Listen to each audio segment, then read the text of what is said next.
Hi, Amy. Lovely to see you. And coming up in December, on December the 4th, you're running a global mental health diversity course for us. And when I say us, I'm part of BAMT, the British Association for Music Therapists. And I'm hoping lots of music therapists will join in and get as much as I got out of your course when I did it last year. And I thought it'd be really good to have a little chat just to see what it is people might be able to get out of the course if they come along. So I wondered if you could just tell us a little bit more about what the course is about. Sure. So the course really takes you through a number of stages. So it starts with looking at global mental health and what that is, and taking the influences and learning from that, which really means sort of looking at the mental health issue globally and looking at how to tackle that from different cultural perspectives, and looking at the kind of disparities that exist in terms of access to good mental health care. And that's particularly relevant actually when we look at the UK, because although people may assume that everybody has equal rights and access to good mental health care or appropriate and mental health care that feels accessible to that individual, actually there's a major problem with access, and that's really very strongly associated with cultural issues and issues of race. And so the course is looking firstly at the problems that exist globally a bit, just to give people a context, and then looking very focused, in a very focused way, at the UK. And then it takes people through some sort of first-hand experiences of people who have had problems with access to care, and also other therapeutic approaches that are used by BAME therapists or healthcare professionals, and really looks at how we can engage with different communities in a more effective way, so that we can provide a better level of mental health care. And then it moves into kind of adapting models of psychological care. So, you know, providing people with a bit of a toolkit in terms of, you know, if you're faced with someone who isn't necessarily responding to the treatment in a way that's where it's working for them, that you can work with that individual in order to adapt your approach so that it's more appropriate. So that's really what the course is about, and the, you know, the sort of journey through it. Fantastic. And I came to your course because I was doing lots of work and reading about racial issues, particularly in therapy, and thinking about that sort of stuff. And so it was really good to kind of have that overview too. But could you tell me a little bit more about why you're running this course, given that it's a kind of about cultural issues? And yes, I mean, I think that, so I would say that I think it would be much better in the future if there were other people running this course, and it's something that I've been talking to colleagues about, and many of those colleagues have sort of played a part in supporting me with this course. But so I sit on the board for the global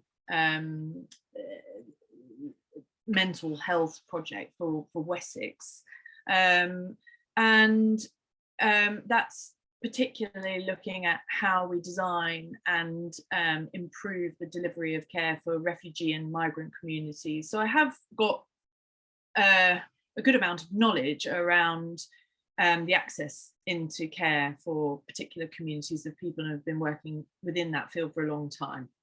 And I also lecture at Southampton University on this subject, the PhD and the MSc students there. But the reason that I'm saying that I think it would be better in the future for other people to be running this course is because I think that there is an issue in itself with white middle class women speaking on behalf of others. And I hope that when you were on the course with me, that I wasn't doing that, speaking on behalf of anybody else. I think it's really about trying to collate information from people and present it. The other thing I suppose that's worth mentioning about me, which I did mention to you guys when at the beginning of the course, is that I've got very personal investment in this subject area because I'm married to an African, I have a mixed race child, but also I have been very involved with different communities throughout my life who have hugely influenced my perspective on things. For example, the Rastafarian community, who I was involved with for a very long time, who educated me on colonization and slavery in a way that university wasn't able to do. And so I've been very lucky in the way that I've been able to mix with people and understand their different views and perspectives. So I think that there's a number of different influences that have led me into this field, and I therefore feel sort of able to talk about it. So yeah, that's really what's sort of driven me forward, quite passionately, I would add. I feel very strongly that there needs to be sort of move and change in this area. Yeah, absolutely. And I got a definite sense of that when I was on the course, that you were kind of explaining your background and, you know, how you got to do this sort of work, and it felt really genuine and real, and kind of, yeah, given that these are areas where people's backs can get up very quickly, can't they, about these sort of issues. Good reason. Yeah. So I wondered if so the general population sort of came along on your course, what sort of learning outcomes would they hope to achieve at the end of the day? Well, I think that hopefully insights into, you know, the picture, you know, what's happening.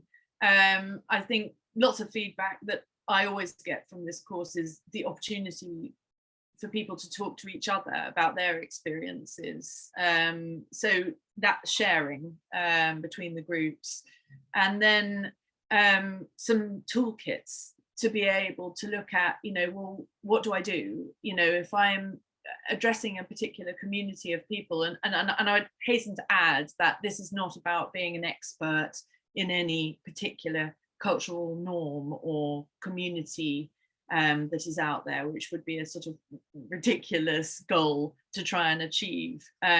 It's really about thinking about how we change our mindset as psychological practitioners, rather than, you know, trying to learn the cultural norms or perspectives of every community out there. It's about what's the barrier that's in place within the kind of mindset within our learning and our approach and our attitudes that prevents us from being able to develop positive relationships with a broader range of people.